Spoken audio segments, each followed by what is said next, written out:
Hey, in this episode we're going to be patching the back side of what we've been working on, along with painting the rear quarter. Stay tuned to see how it goes.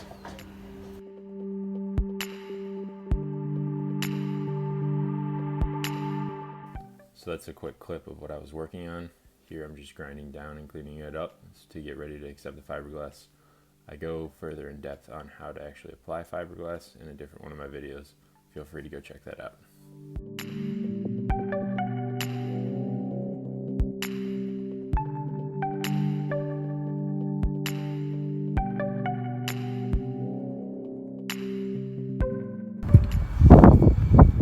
So I got all the fiberglass in on the rear quarter, so now it's all patched up.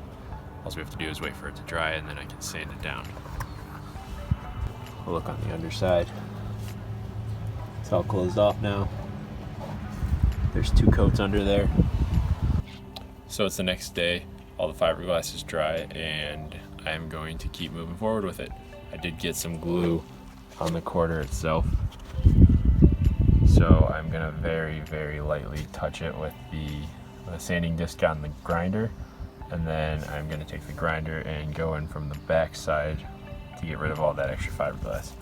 It's all hard and mostly dry, so that should just zip right off. The other side, however, is not nearly as nice. I did get some pretty big clumps up in there. And then there's even some glue up in here that I'm gonna have to work out. And then I also need to go back and fix the rust that formed when it was raining. So let's get to it.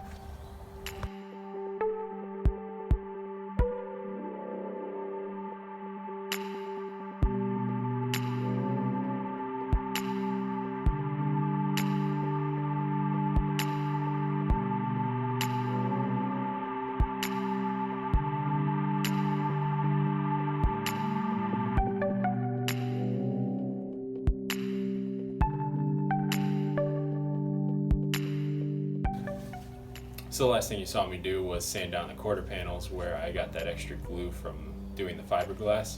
After I did that, I just laid one more quick coat of primer, and my next step after that is to sand it down so that it will be ready to accept the paint.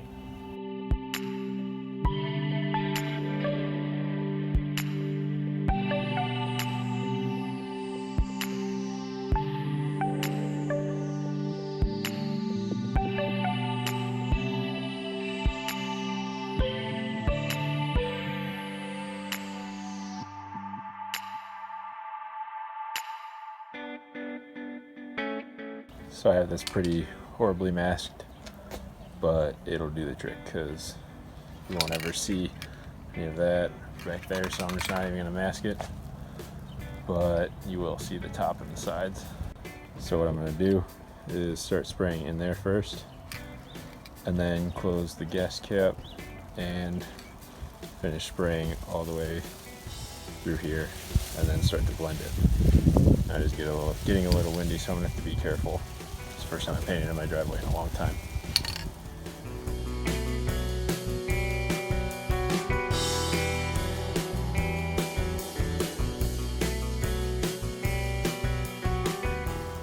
So I finished my first coat and I'm quickly realizing that you can see where I did the Bondo.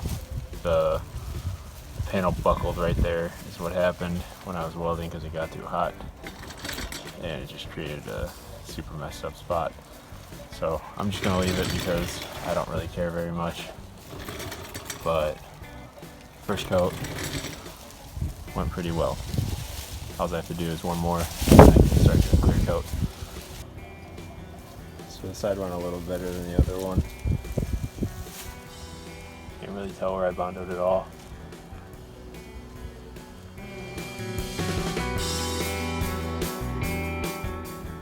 So if you're doing something like this, you should definitely go up to 400 grit. You can see all my sandpaper marks from the 320. I've used the 400 in the past and haven't had any issues, so that's just something to keep in mind if you're doing this at home. My next step, I'm gonna get some clear coat on there, and the clear coat that I'm using, it's just gonna be some basic Rust-Oleum. It's like $7 a bottle or something like that. for the paint that I'm using, I was using Duplicolor Perfect Match for Subaru colors. We'll see how perfect match this is after I peel this.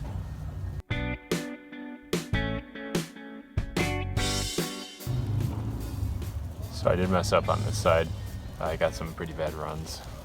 I'm gonna have to come back and wet sand through it, which is no big deal. It's turning out alright so far. Curious to see how well it's gonna match when I'm done.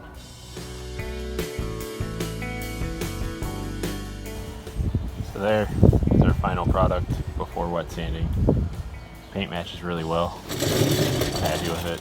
I should have done a little bit better job sanding off that primer, but what I'm gonna do here is wet sand with 1000 grit and then buff it, call it good.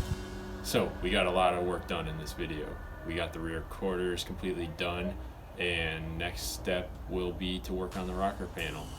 There are some things that I learned while I was doing this. The main thing that you're gonna wanna keep in mind is to finish all the fiberglass before you go into the actual bodywork.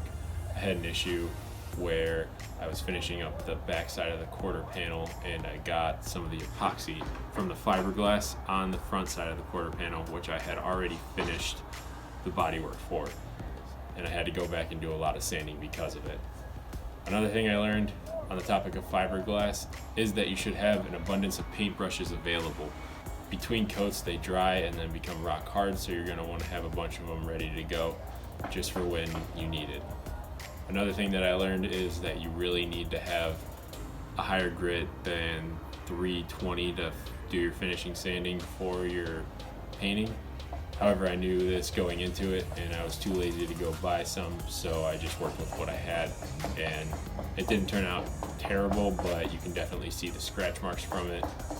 That's just something to keep in mind for if you're working at home.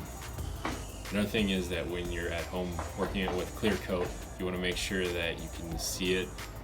You want to lay a wet coat, however you don't want to lay it wet enough to where it drips, and that was an issue that I had while I was working on it. It got runs all over on the passenger side. One last thing that I learned while doing this is that I never want to paint my driveway again. It's an absolute pain in the butt to do, just because of all the wind and bugs and everything. It makes it a lot harder than it needs to be. You want to have as controlled of an environment as you can, especially with as little wind as possible. If you like the content in this video, feel free to like, subscribe, and share it. It would really help me out. I'll catch you in the next one.